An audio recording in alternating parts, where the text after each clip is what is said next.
Nestled in the heart of St Fagans, at the end of a dusty track, lies the incredible recreation of the Llys building. Its bright white walls glare against the blue sky. The word Llys means court. Incredible stories of a time gone by lie inside this beautiful reconstruction. Let's take a look. This is the Llewelyn building. It is a recreation of the royal court used during the 13th century.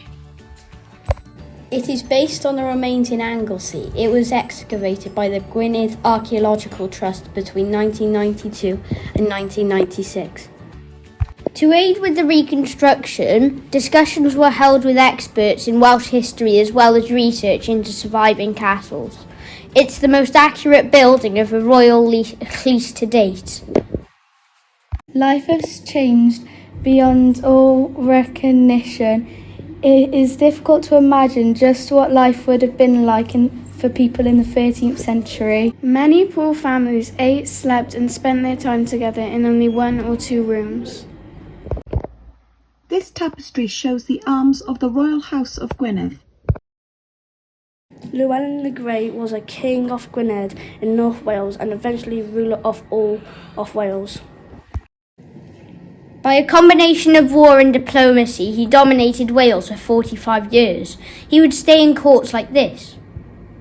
Inside the Llys, you will find memorabilia of its time. Beautiful tapestries span the walls. Back in the 13th century, entertainments would come in the form of storytelling. Welsh folklore shaped the ancient landscapes of Wales. This particular tapestry tells of the Mabinogion tales of Branwen. The Mabinogion tales, the story of Branwen. Bendigeidfran agrees to the marriage of Branwen and Matholwch, explaining that the marriage will unite Wales and Ireland not only as good friends but as a strong alliance in military. Matholwch, the King of Ireland, is getting married to Branwen. It is a day of rejoicing and happiness. 2 countries united to protect each other. Branwen is happy to be the Queen of Ireland. The alliance between Wales and Ireland is sealed.